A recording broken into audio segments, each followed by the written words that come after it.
Hey there! Would you like to understand yourself as well as everyone around you just a little bit more? Then come for a walk with me. I'm serious. I want to show you something. Come on. In order to better understand everyone around you, you need to get acquainted with this. The ocean. Or rather, the ocean of personalities. Ocean is an acronym for the big 5 traits used by contemporary personality psychologists to further their understanding of what makes you, well, you. The big 5 traits are openness to experience, conscientiousness, extroversion, agreeableness, and neuroticism. Why don't you and I have a look at them? Starting with O. Hey dude, long time no see. I was wondering if you wanted to go out and check out that new art installation with me, or we could go and try out that new restaurant in town. I've heard they have some really experimental stuff.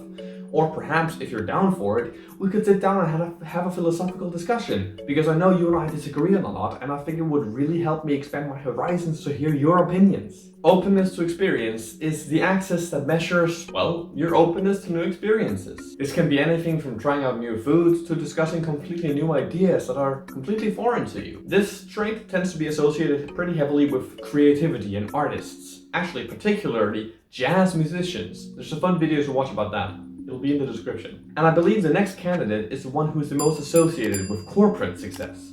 It's conscientiousness. Good day, ma'am, and thank you so much for coming to this meeting with me. You see, I requested this meeting specifically because I noticed that quite a few of our employees kept being late. And it's only a matter of a few minutes a day, but when you add this up over the course of a year, it really amounts to you giving away a lot of hours for free. So I was wondering if you wanted to sit down and set up an Excel sheet with me that keeps track of people's meeting times automatically. That way we can, using that information, further increase our efficiency. Conscientiousness is, to put it bluntly, the ability to get tasks done on time. It's also the ability to set up schedules and stick to them, which is why it is usually really heavily associated with corporate success. And the next candidate we're going to be talking with is... for f***'s sake, not him. No, okay, I'm leaving. I'm gone before he arrives, alright? Yeah! What's up, man? What are you doing in here? The weather's great. Why don't we just go to the beach? Come on, let's go! Sorry. Extroversion is the axis that measures your level of extra/introversion. And very, very importantly, it is not a measure of how sociable you are. It is a measure of how you gain your energy. Extroverted people, such as myself, tend to want to increase stimulation to gain energy. This is why we tend to go to parties and events more often than more introverted folks. Because introverted people tend to need to reduce stimulation to gain more energy. This is why introversion is pretty heavily associated with activities that you inherently do on your own, such as reading or playing Elden Ring. A lot of people trip up on this one because they label themselves as either an extrovert or an introvert. But like with pretty much everyone else in this particular field, it's a spectrum. It isn't a bucket that you can just put yourself in or put someone else in. So you can be extroverted or introverted. But there's no such thing as a 100% clear-cut extrovert or introvert. This is why when you measure the big 5 traits, you get a percentile compared to the rest of the population. So I have done the test, for instance, and I believe I was in the 87th percentile with extroversion, which means that I am more extroverted than 87% of the population, but less extroverted than 13% of the population. Oh, didn't see you there. If it's okay with you, I would like to tell you about agreeableness now. You see, agreeableness is a trait that is most heavily associated with working well with people.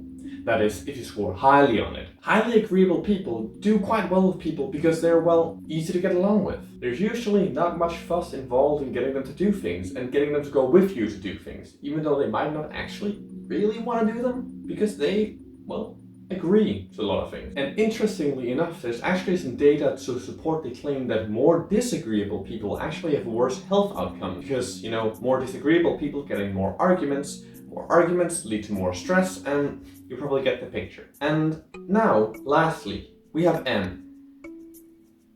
M? Are you here? No. I can hear you. It's okay, you can come up. But what if they laugh at me? What if I say something stupid? Or what if this entire bit is just cringy? Well, what people find cringy varies from person to person. Not everyone's gonna find it cringy, but certainly some people are. I think the most important thing really is to ask yourself, do you find it cringy? No. Okay, I'll come out. Just promise you won't laugh. I promise. And don't worry, I'll be here if you need me. Thanks, man. That means a lot.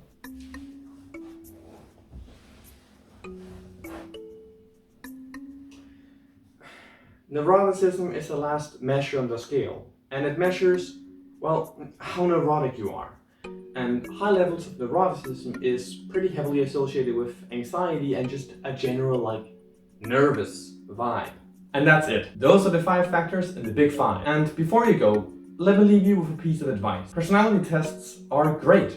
They're fun, and occasionally they even provide you with really useful insights into how your psyche works. But like with everything else in this field, they operate on a spectrum. And trying to fit yourself into a bucket that might not fit all of you is mostly going to lead to trouble. So take them with a grain of salt. You probably know which one I'm talking about. And if you're interested in knowing how to actually apply psychological theory to real life, you need to go and watch this video next, where I try to apply a theory called identity control theory to masculinity. I personally think it's quite cool.